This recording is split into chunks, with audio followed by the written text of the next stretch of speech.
Number one, I want to talk about horsepower. 700 horsepower. So I get asked a lot about, well, why isn't it 704? All right, that's a question I get a lot, right? And here's the answer to that. All right, guys, before we get into today's crazy, awesome Raptor R content, we got to thank today's sponsor of the video, Carly. That's right.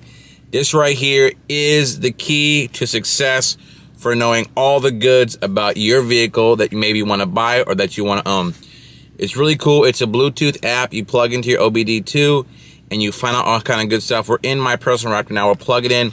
What's good for the Carly, and link in description and use my code if you want to use it and get it, is because instead of finding out and waiting to get a tech to find out what's going on with your car, check engine light or any service light, this will tell you what it says it is, and it'll tell you also stuff if you're going to buy a used car about things like mileage tampering, service records, all types of good stuff, and you can even code the car yourself with this epic device. All right, to showcase to you the Carly, we actually jumped into the GT500 because this is basically a fully built, this is a fully built motor, Whipple swapped, like low 9, high 8-second, 1200 horsepower GT500. But what's good about the Carly is that if you want to get a vehicle that's used, that has some performance on it, you can definitely see what's going on, and or just a regular one. You know, people do sadly roll back miles, all that kind of good stuff. So this is definitely a good defense against that. So we're going to plug that in here to connecting right now. So we have the app open. It says you're ready to start. We hit the connect button.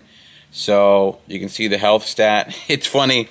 It says bad, all the issues found, because again, we have retuned it. The reason the ABS lights are on and things like that is because we have the seat sound, the airbags lights are on. But just to show you what's good about this is a smart mechanic. This tells you exactly code for code what you need to get, how you need to fix it. And there's good stuff too. So you can run a check. Your car will be checked for new issues. This happens in real time. You'll be driving, checking your lights, open the app up. You have your car connected. It's good to go. So please check it out. It's a great tool. They support us. They support the channel. Use code Staying Mode. Carly, link in description. Your tool to learn more. All right, on to the Raptor R. Let's go. 23, the color. So when we came to like, well, how do we differentiate a Raptor R from an EcoBoost Raptor, right? We went back and forth, but ultimately we landed on less is more, right? Because it's not about appearance, it's not about that, right? It's about what's under the hood. And so you'll notice that the truck is slightly different, and I'll go through like how we did that. The exterior, right, we kind of just try to blacken everything out to give it just a more menacing look. Black wheels, black cladding, black front and rear bumper, blacked out the grille, blacked out the rear applique. Obviously a unique graphic. We did hide an Easter egg in there. I don't know how much of a secret it is anymore. I think everybody's figured it out. We did subtle treatments of the R, both inside and out. In the interior, you guys will experience it tomorrow. Very blackened out in the color and material. Alcantara on the leather Recaro seats. Triaxial carbon design. And then, you know, we got to a point where we're like, okay, well, you know, like, is that enough? Is that enough? And we kind of like thought about, well, maybe we want to do something for that Raptor R customer that's, you know, just unique to them. And I think we landed on the hood scoop to kind of give it more of a power dome look. We raised it 24 millimeters so that everybody sitting in the driver's seat that's got this truck can look out that front windshield and kind of understand that they got something special under the hood. Okay, so last thing I'm going to leave with 3 things that I'm going to leave you with as you guys kind of ask your questions and you reflect tonight over dinner and then kind of come into the drive tomorrow morning. So, number 1, I want to talk about horsepower. 700 horsepower. So I get asked a lot about, well, why isn't it 704? All right, that's a question I get a lot, right? And here's the answer to that, is because it doesn't really matter, and I'll tell you why. The difference between this truck and the equivalent version of the EcoBoost, so meaning EcoBoost on a 37-inch tire, is less than 100 pounds, okay?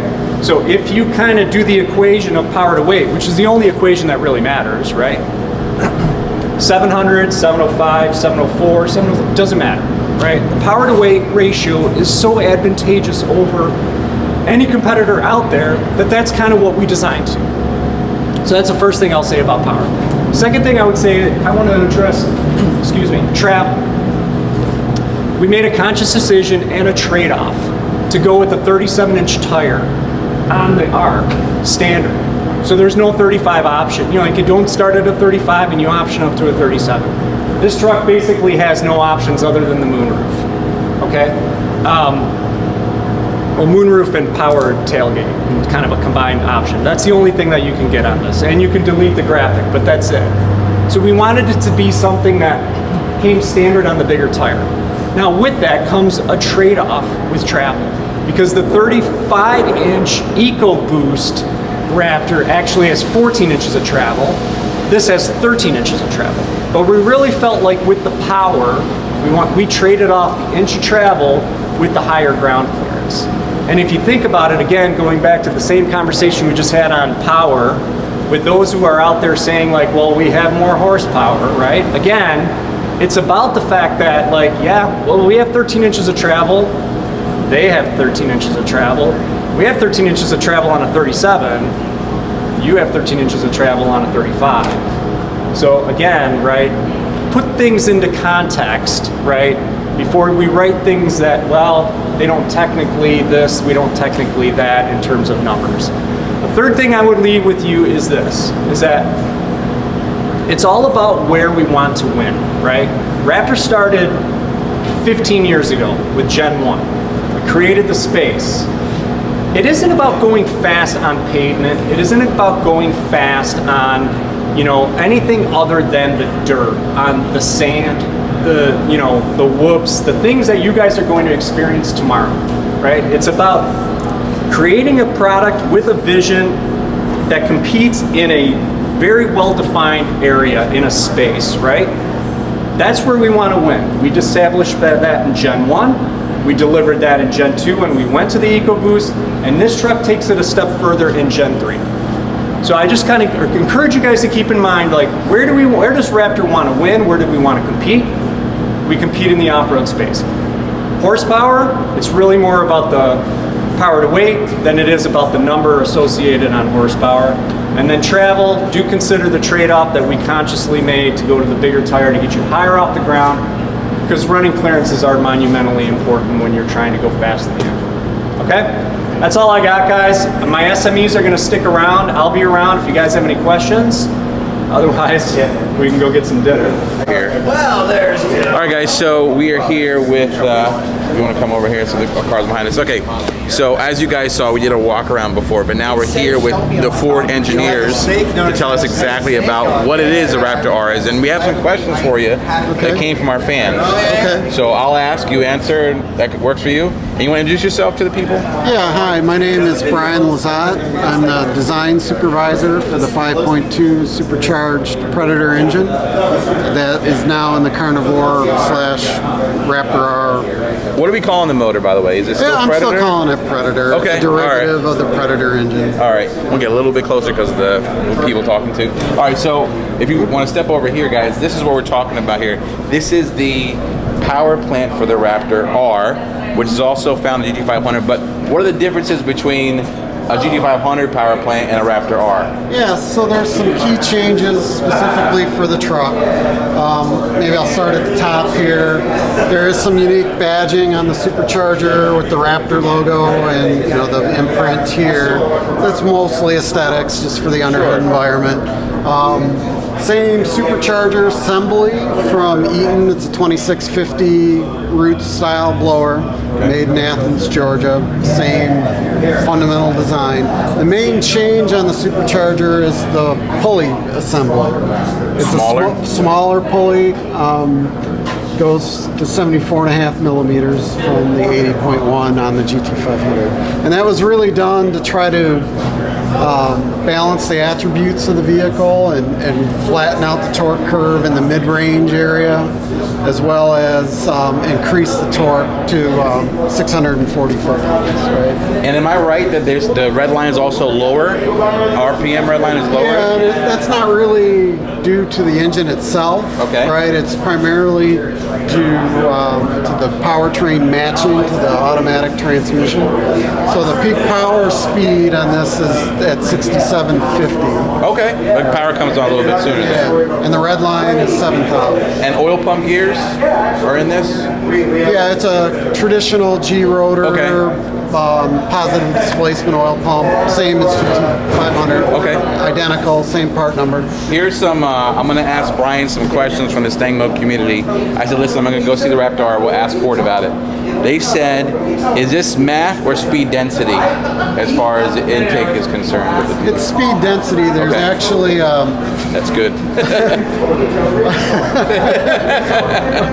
Go ahead. Yeah, so you have a what we call a supercharger inlet pressure sensor here, and a T-map, which is your pressure inside the unit after the charge air cooler assembly. So between those two map sensors, you can control the engine and manage the power. And our next question is, what's the difference in the trans and the transfer case versus a regular Raptor V6? Well, I'm very engine centric. Okay, we'll stick to, we'll stick to the engine then. Okay. I know a little bit, okay, which I'll try to answer your question. So this application uses a 10R80. Sure. There were some modifications to it for the torque output of this. Fairly minor in the lower gears, right? And then there were some minor modifications to reinforce the torque converter. Okay. So subtle. Yeah, maybe very upgrading subtle. Clutches, maybe? Yeah. Okay, upgrading clutches, okay. And if you have specific questions, Don could probably help you get to the right person that designs the transmission. No, that was very helpful. So the next question we have is this able to do, like the 21 F-150, you're able to get a Whipple on the 5.0. Is this able to have a Whipple on this in due time? Like a supercharger swap? I have not personally done any work with Whipple on this application. There are, I'm sure, people in the aftermarket that have been exploring that space. Sure. And there may be an opportunity for someone to do that. I guess that's up to the customer in terms of what they want to do long term. Now, we got to talk about, if that's okay, its competitor in the segment, the Ram TRX. The question was the Ram TRX used as a benchmark or any kind of use in seeing what they did while you were preparing this Raptor R? No, I mean, for the engine architecture, it's very, very different from the other users in this segment, right? It's an all aluminum, absolutely high power density V8, dual overhead cam, push rod, right? But I guess my question is, you didn't have them for any kind of, just to look at what they were up not to? Not from an engine perspective. Okay, all right. Not at all. I mean, I'm very familiar with that architecture. It's been in the marketplace for a long time. Yeah. I don't think I was born when it came out, but it's been out there. And then lastly, I appreciate all the answers you're giving us. Yeah. Why wasn't the option to go for like a 7.3 Godzilla or a 5.0 Coyote in the Raptor R approach? I wasn't directly involved in those types of powertrain selection. I was asked to deliver this architecture. No, sure, that's fine. And it does an exceptional job. Absolutely. I'm hoping tomorrow you got a big smile on your face. No, I think we will. I personally own a 2020 GT500. Okay. And my biggest problem is putting the power down because it's so much power, but it's rear-wheel drive. So I'm curious to see how this is now. Is it like 4A? It's all kind of all-wheel drive or full-time four-wheel? That might be a question for Derek or for Tony or maybe one of the vehicle engineering guys later in the day. All right. Well, Brian, I appreciate your time. He was a good sport, answered all your questions, and we can't wait to drive them, guys. So this is it right here. The Raptor, smaller pulley compared to G500, and it is a speed density, so that's good for us aftermarket people. So that's pretty cool stuff, guys. All right, appreciate it, Brian. Thank you for the support. So, guys, we're going to keep hunting down Ford people and trying to answer your questions, and we'll go from there. I had to like say that. Pardon me, Don, I want to introduce myself. Yeah. Thank you so much for having me. Yeah, no problem. This is Anna and myself. We're just here, and we're saying hi. I'm not recording anything, but okay. But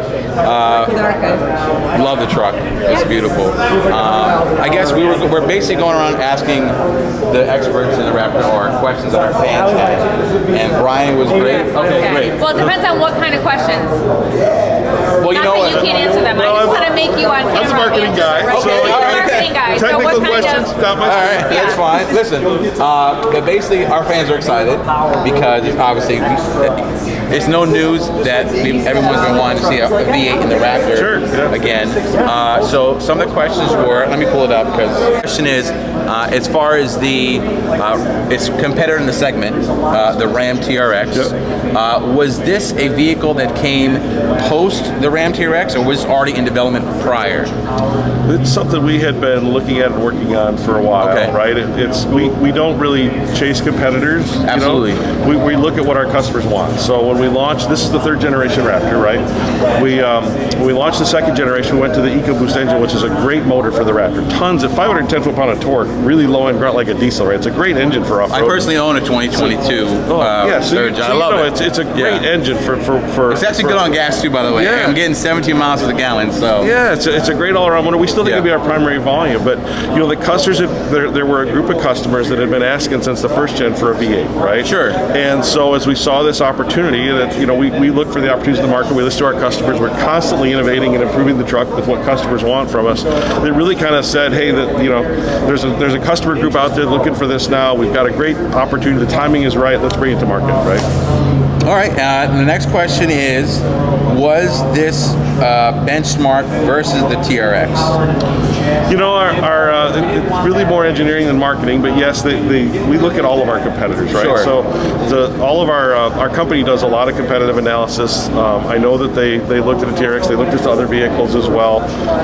But you know, again, the secret sauce, we developed the segment for this high performance off-road truck, right? And so this team has got some of the smartest people when it comes to the chassis and the suspension and the powertrains, and so you know, TRX is a good truck. I mean, it's got the customers that like it, but we're really excited with where the Raptor R came out, what it does, how it works. You know, we're not like I said, we're not chasing a competitor as much as we're really delivering what our customers your own really your competition want. is yourself kind of deal, right? All right, and here's some other, like, you're doing great, by the way. I'm not even, I appreciate it. Now, is the 2023 F-150 Raptor going to be locked as far as any kind of aftermarket tuning or things of that nature? That remains to be seen, or I got to bother somebody else. You know, that's probably a question for Brian or for Derek. Brian said to ask you. Brian said to ask you. I'm just teasing. So powertrain wise, you know, I don't know what we don't know what yet. we're going to do with that kind of thing, right? We know I can tell you that we do a great job tuning these things, so your customers are going to get an absolute lot out of this vehicle with what our engineers have done, but I don't know what we're going to do beyond that. Well, Brian, you've done great. I have one more question for you, and I appreciate it. What is the top speed of the Raptor R for 2023? What is it governed at, I guess? It is 112 miles an hour. Okay. The tires are the limiting factor, right? So these are big 37-inch off-road tires, and that kind of, you know, the tires are rated to that, so that's where the truck is governed out at. All right. Well, Brian, I appreciate it. Thank you so much. So thank you. Guys, stay tuned because we've talked about all the hype. We tell you all the specs. We've talked to Ford about it. And next video, we'll be actually driving these beasts. Yes, a V8 is back in the Raptor. All right, guys. Appreciate the support. See you soon.